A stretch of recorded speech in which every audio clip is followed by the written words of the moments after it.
నమస్కారం. ఒక ప్రాంతంలో బాగా వరదలు వచ్చి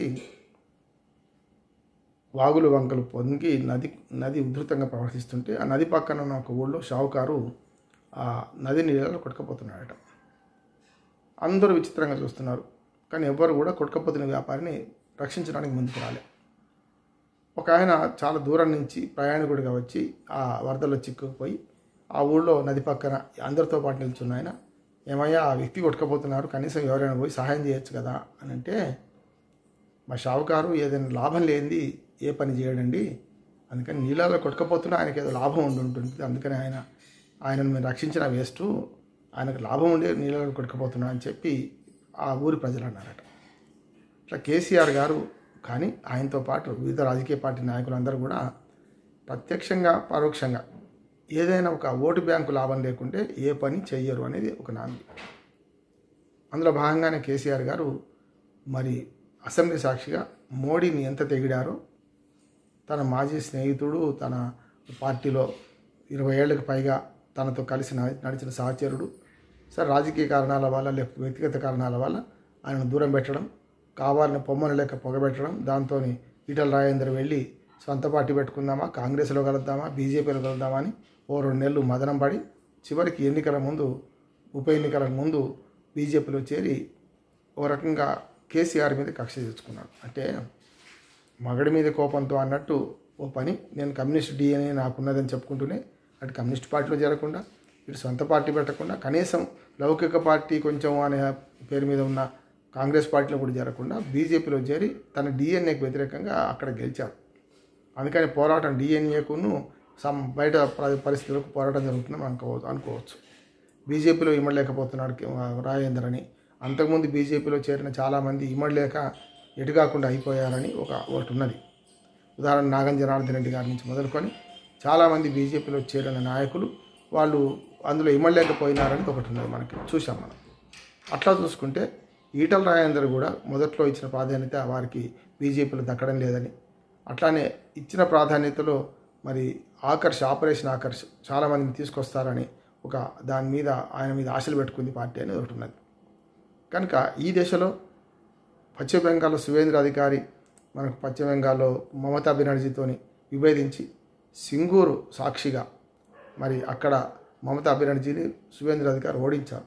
ఆ తర్వాత ఆమె తన పూర్వ నియోజకవర్గానికి వెళ్ళి గెలిచింది. అది ఉప ఎన్నిక తెచ్చుకొని సిట్టింగ్ ఎమ్మెల్యేను ఓడించి, సిట్టింగ్ ఎమ్మెల్యేను రాజీనామా చేయించి. కనుక అట్లా చూసుకుంటే తెలంగాణ సువేంద్ర అధికారిగా ఆయన 4 రోజులు బిడవబడ్డాడు, కానీ ఇప్పుడు ప్రాధాన్యత తగ్గిపోయిందని ఒక పుకారు నడుస్తున్నది. ఈ దశలో అసెంబ్లీ సాక్షిగా మరి మన ముఖ్యమంత్రి కేసీఆర్ అట్లాగే తనకి ఏ లాభం లేకుండా ఎదుటివాడిని పొగడాడు తెగడాడు. కనుక మరి ఈటల రాజేందర్ గారి పేరు 10-12 సార్లు మాట్లాడడం, కొన్నిసార్లు అయితే లెక్క పెట్టేవాళ్ళు 15 సార్లు అంటున్నారు. ఆయన పనిచేసి పెట్టండి, ఆయన చెప్పిన సూచనలు పాటించండి, ఆయన వినిపించిన అభిప్రాయాలు గౌరవం ఇవ్వండి అని మంత్రులను అసెంబ్లీ సాక్షిగా ఆదేశించారు. అటు ఆర్థిక మంత్రిని, ఇటు విద్యాశాఖ మంత్రిని. పిల్లలు డైట్ ఛార్జీలు పెంచడం కానించి మొదలుకొని చాలా అంశాలలో ఆయన ఇచ్చిన సూచనలు పాటించండి అని చెప్పి ఈటల రాజేందర్ గారిని సంబోధిస్తూ 10-12 సార్లు ఆయన చేసిన ప్రసంగం చిన్నదే, కానీ కేసీఆర్ గారు ప్రస్తావించిన పద్ధతి మాత్రం చాలా ఆశ్చర్యకరంగా ఉంది. అందుకనే ఇప్పుడు భస్మాసుర హస్తంలాగా ఎవరినైనా చంపాలనుకుంటే వారి నెత్తి మీద చేయబెట్టడం లాంటిది. మరి భస్మాసురుడు ఎవరవుతారు, శివుడు ఎవరవుతారు పక్కన పెడితే ఇవాళ తన చేయి తన మీద పెట్టుకునే పరిస్థితి ఈటల రాజేందర్ కల్పించారు. వెంటనే తను బయటకు వచ్చి అసెంబ్లీ సాక్షిగా కేసీఆర్ గారు నన్ను పొగిడారు, కానీ దీనికి సంబంధం లేదు, నేను బీజేపీలో ఉంటాను, బీజేపీలో కొనసాగుతాను, నాకు పార్టీ మారే ఆలోచన లేదు అని దగ్గరికి పోయింది. కేసీఆర్ గారు మాట్లాడుతున్నంతసేపు ఘర్ వాపసీ అని చెప్పి పెద్ద ఎత్తున అధికార పార్టీ బీఆర్ఎస్, ఇప్పుడు టీఆర్ఎస్ అయినా వస్తుంది, బీఆర్ఎస్ పార్టీ సభ్యులు బదులు జరచడం, పెద్ద ఎత్తున మరి ఈటల రాజేందర్ వెనక్కి వస్తారని రావడం, ఈటల రాజేందర్ ప్రసంగం కూడా దానికి ఆయన చేసిన అసెంబ్లీలో ప్రసంగం కూడా దానికి ఊతం ఇచ్చేలాగా ఉన్నది. కేసీఆర్ గారిని మర్యాదపూర్వకంగా సంబోధిస్తూ అది మంచిదే. నా ఉద్దేశం ఏంటంటే అసెంబ్లీలో ఇట్లాంటి చర్చలు జరగాలి, చర్చలలో వ్యక్తిగత హననం కంటే ఒక నిర్మాణాత్మక సూచనలు ప్రతిపక్షం చేయాలి, దాన్ని తీసుకోవాలి కూడా. ఇది చాలా ఆహ్వానించదగ్గది, ఇందులో ఏమీ తేడా లేదు. రాజేందర్ గారు మాట్లాడిన విషయం మంచిదే, దానికి కేసీఆర్ గారు ప్రతిస్పందించిన తీరు కూడా బాగుంది. కానీ రాజకీయంగా ఆలోచిస్తే ఈ రెండిట్లో మతలబ్ ఏముంది అని అర్థమవుతుంది. రాజకీయంగా ఆలోచిస్తే మరి ఈటల రాజేందర్ మా సమస్యను ప్రస్తావిస్తూ కేసీఆర్ గారిని వాటి తీర్చమని కోరడం, వెంటనే కేసీఆర్ గారు స్పందించి ఆయన కూడా ఇవి తీర్చడానికి అవసరమైన వెంటనే ఆదేశాలు ఇవ్వడం, ఇవన్నీ మంచివే అని నేను అంటున్నాను. నిర్మాణాత్మక ప్రతిపక్షంగా ఇచ్చిన సూచనలు పాటించి అధికార పక్షం నడిస్తే అంతకంటే మించింది ఏం లేదు.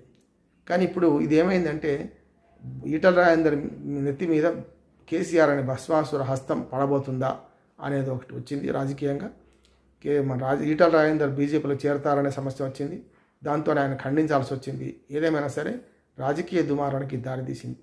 దీనిలో భాగంగానే మన్మోహన్ సింగ్ను మోడీని పోరుస్తూ మన్మోహన్ సింగ్ చాలా పెద్ద ఎత్తున మంచి చేశారు, మోడీ దాన్ని నాశనం చేశారని చెప్పుకుంటూ కాంగ్రెస్తో కూడా రాజకీయాలలో మరి పొత్తు కలవడానికి ఒక ఏర్పాటు ఏమైనా చేసుకుంటున్నారా అనే ఒక పుకారు కూడా లేస్తుంది. దీనికి కాలమే సమాధానం చెప్తుంది. నమస్కారం.